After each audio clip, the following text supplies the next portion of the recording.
So a good friend of mine ordered this soap, and it's in my Mountainside Forest scent blend, which is sort of light, woody, a little bit piney, and somewhat herbal, but also sort of fresh and clean, as if you're high up. Which is why I called it that. That Mountainside Forest, like you've got some altitude going on. What's up with that? Okay, there we go. And there I'm blending the superfetting oils that have the sort of dark green pigment in. There I'm stirring the lye solution. I've already got the soap oils melted and poured. And that is activated charcoal, which is, it absorbs oils, it's a mild exfoliant, and in this particular soap, AS Coco, our hugs are the best. Yee! I guess that's a new feature for this stream. And here I'm just making sure that all of my oils are blended and emulsified really well before I put in any of the lye solution or anything, or any fragrance. Sets up the soap for success. And I'm just going ahead and adding the pigment and the fragrance, the superfatting oils here. Want to get those really emulsified into the soap before I add the lye. In this case, because this green is so pale, I want to make sure that it gets emulsified in before I add the activated charcoal.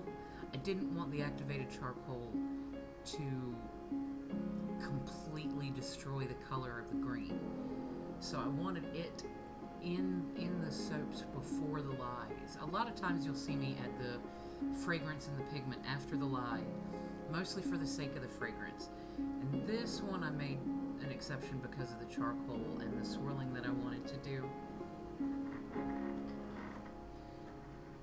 And there we go, stick blend, stick blend, stick blend.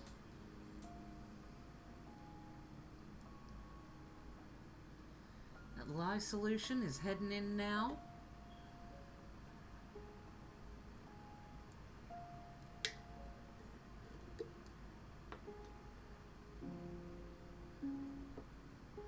Just really slowly pour that lye solution in, because you want to make sure that the lye starts bonding with the fat cells. That's what's starting the process of saponification there and turning it all into soap. You'll notice I try never to bring my stick blender up out of the soap once I've got it in there, and that's to keep air bubbles out of it. If I do have to bring the stick blender up and then put it back in, I'll turn it to the side and kind of blip it just really quick to let an air bubble come out to the surface. But I try to avoid it once trace is started, once saponification is started, because it can be, as it gets thicker, it can be harder for the bubbles to escape.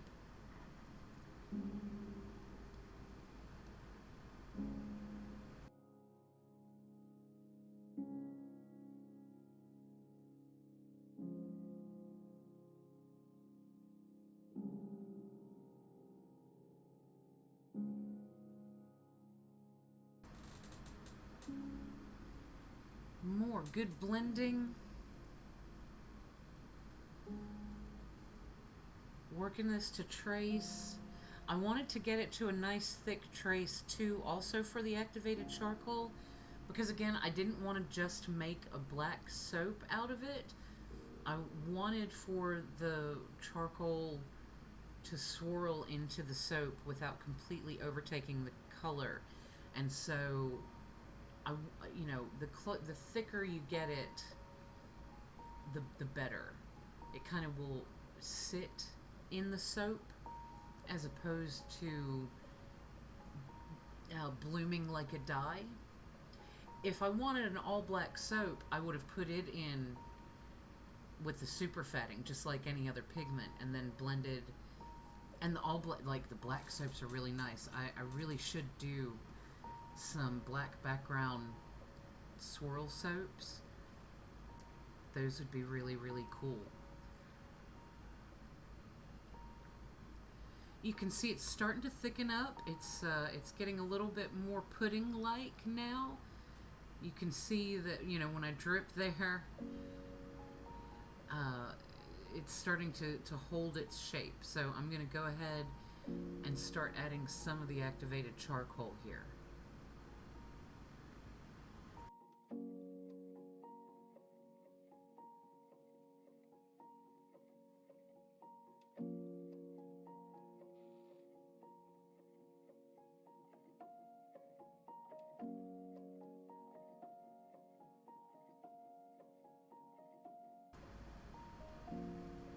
And that's the point at which I decide I definitely don't want more emulsification. I just want stirring and swirling happening. And I'm doing a really kind of quick and dirty kind of swirl going on here that you can really only get away with something like the activated charcoal. You can't really get away with this with the micas as much. And I, you know, I don't want to completely fold it in there. I want it to remain swirly. So that's why I'm not doing a real hard stir here. And it's time to pour.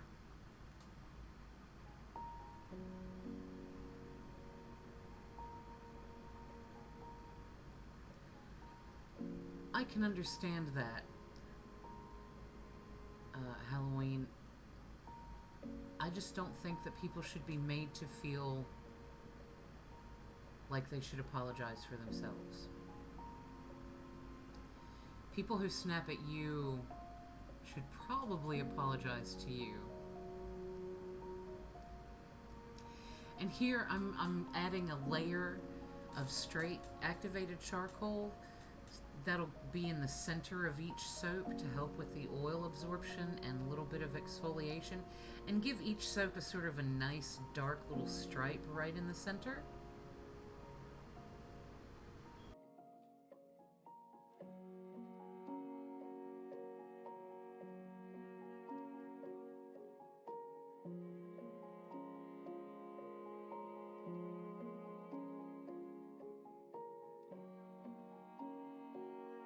Get good rest, Halloween.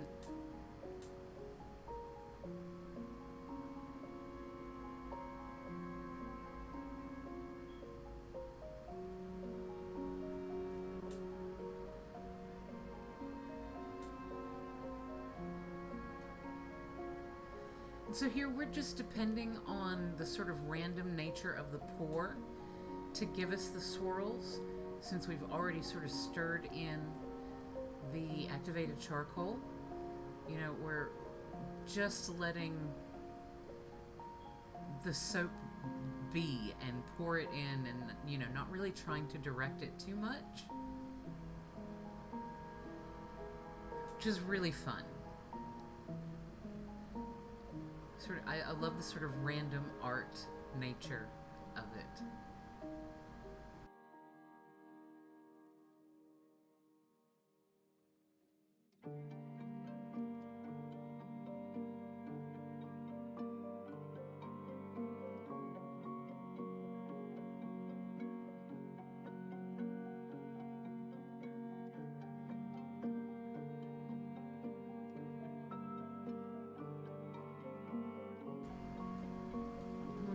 Tamp it down real hard because we, again, you know, we want air bubbles to come up out of there, and we want to make sure that we've completely filled the mold.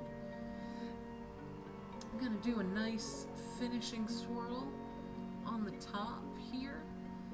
Look how pretty that turned out. I love how this activated charcoal did in this soap. It looks so pretty. It's really good for your skin, particularly if you have any trouble oily areas or areas that are, you know, where your pores are prone to clogging. Words are hard.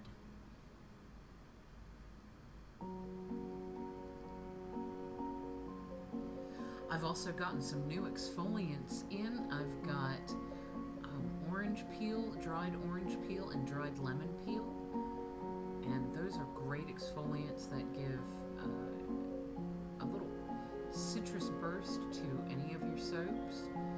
Which, just like as in cooking, citrus kind of, just a little bit of citrus just lifts everything up rather than being sort of the star of the show, unless of course you're getting a citrus soap. Tapping it down one more time. I love how the swirl turned out on the top of this, and just a little bit of our 91% isopropyl alcohol here on top to help reduce the soap ash before we tap it down one more time and then put that lid on.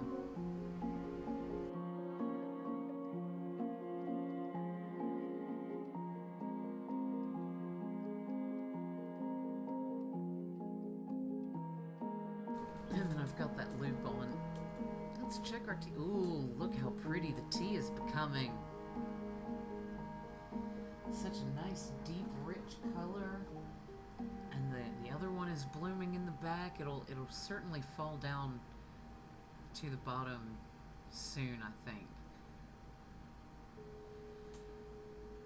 And next, we've got, so that soap, like all of my soaps, well, most of my soaps, went into the oven, and the oven was on warm when I put it in, and then, you know, which is like, I don't know, 150, depending on your oven. If it has a warm setting, it'll be under 200. Mine clocks in at about 150, and soap goes in, and then I turn it off, and I don't open the oven for about 12 to 24 hours. Yeah, it's closer, usually about 18. I usually cannot hold back more than 18 hours. I have to see the soap. And in this particular case, looking at the soap and checking it did not disappoint. It was ready to be cut by mid the next day, and here's the video of cutting that soap. And you've seen this before. It's just always so satisfying. So enjoy this beautiful swirl soap cut.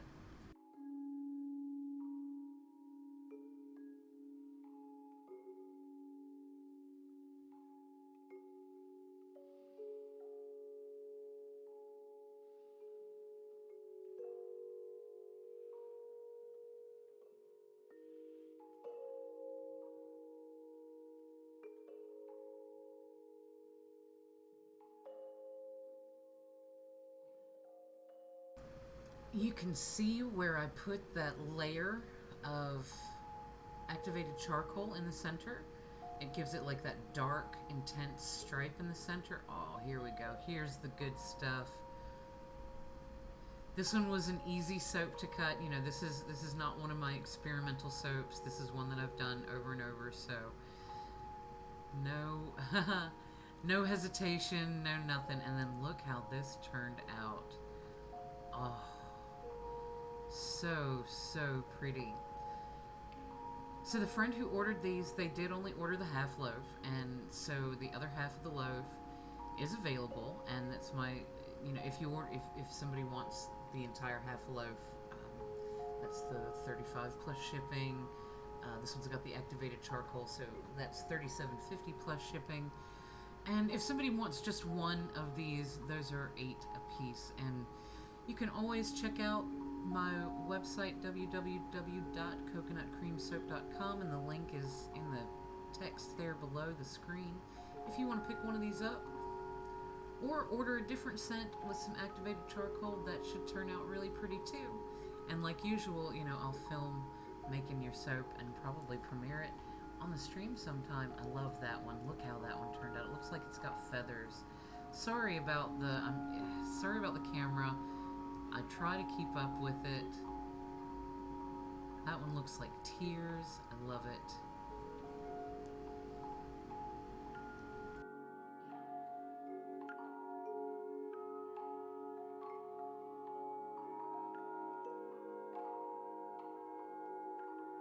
Yeah, I am so happy with these. They turned out so pretty. And then, of course, here's the end of the loaf.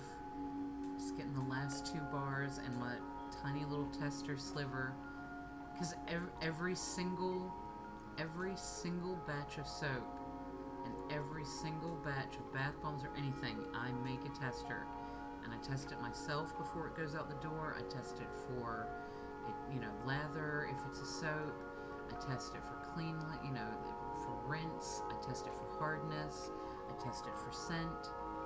In the case of the bath bombs, I test them for color and fizz and also for scent. Nothing goes out of this door that I haven't tested and know works. I've run into this a couple of times. If I'm not happy with your soap pour, if I'm not happy with what, I'll do it again. I just have to eat it, right? It costs a little. Most of the things can be recycled, especially the soaps. If I mess up a first pour on a soap, I can rebatch it with a hot process. And if all else fails, God help me, I can turn it into... Yeah, I love the color on these. But yeah, if all else fails, even on a rebatch, I can turn it into laundry soap. So I will never run out of laundry soap because I'm always learning how to do more things with the soaps, and I will not send you or anyone a subpar soap or lotion or bath bomb or anything. The goal here is really to make the best things for you guys, because I truly believe, really, I know I say it to the point that it's probably becoming cliche, but I really do believe that you all deserve to be spoiled, and this is a way that I hope that I can make a living and help you and as many people as possible spoil yourselves.